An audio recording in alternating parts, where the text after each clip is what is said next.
কি ঝাল! এই যে দেখতে পাচ্ছ লাল লাল ঝোলটা? উরি বাবা! যা ঝাল হয়েছিল বলার মতো না। দেখতে পাচ্ছ কালারটা? কালার দেখেই বুঝতে পারছ। ছোট ছোট কয়েকটা কাঁচা লঙ্কা দিয়েছিলাম। লোকে বলে না যে ছোট লঙ্কার ঝাল বেশি, এই হয়েছে কাণ্ড। তো এখানে দেখো সবগুলো মশলা আমি রীতিমতো দিয়ে দিয়েছি। জিরা, তারপরে হচ্ছে লঙ্কা, তারপরে একটা টমেটো আছে এখানে সাথে পেস্ট করা, আর হচ্ছে আদা দিয়ে মশলাটাকে অল্প ভাজা ভাজা করে তারপরে আমি মটরশুঁটিটা দিয়ে দিলাম। কালকে তোমাদের মটরশুঁটি দেখিয়েছিলাম, বলছিলাম না কি করব আমি নিজেই জানি না। তো চট করে মাথায় এলো, তো এটা বানিয়ে ফেললাম।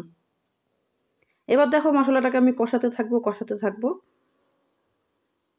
মশলার সঙ্গে সঙ্গে মটরশুঁটিটা ভাজা ভাজা হয়ে যাবে, না হলে মটরশুঁটির একটা কাঁচা গন্ধ আছে। সত্যি কথা বলতে এটা আমি ঘুগনির মতো করতে চেয়েছিলাম, তো এটা আমি নিরামিষই করেছি। আর নিরামিষ রান্নাতে তো জানোই মাথাতে অনেক সময় আসে না কি রান্না করব। তারপরে আমি এটা বানিয়ে ফেললাম।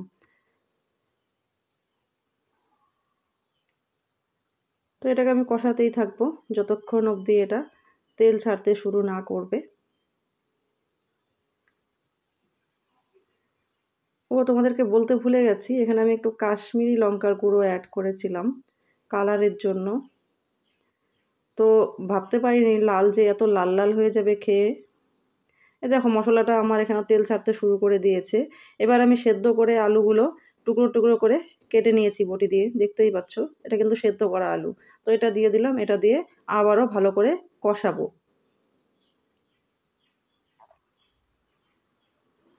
অনেকক্ষণ ধরে এটাকে কষাতে থাকবো, দেখতেই পাচ্ছ কষাচ্ছি।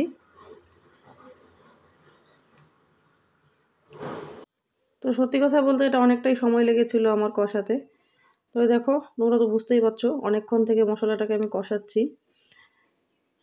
এই দেখো, দেখতে পাচ্ছ মশলা থেকে তেল ছাড়তে শুরু করে দিয়েছে, আর নিচে লেগে যাচ্ছে। লেগে গেলেই বুঝতে পারবে যে মশলাটা আমার কষানো হয়ে গেছে।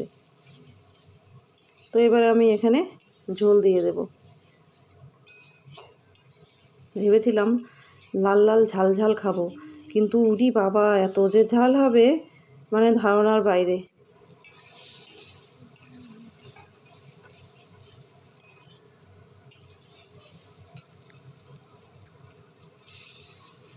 ঝোলটা দিয়ে দিলাম, এবার ঝোলটাকে আমি ফুটতে দেব।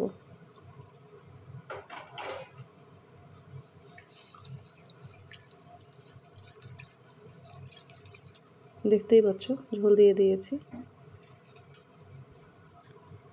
আর মটরশুঁটিগুলো উপরে সাঁতার কাটছে। ঝোলটা আমার হয়ে গেছে, এবার আমি গরম মশলা দিয়ে ঝোলটাকে নামিয়ে নেব। তো আমার আজকের রান্নাটা তোমাদের কেমন লাগলো অবশ্যই জানাবে বন্ধুরা, আর আশা করছি তোমরা পুরো ভিডিওটা দেখবে।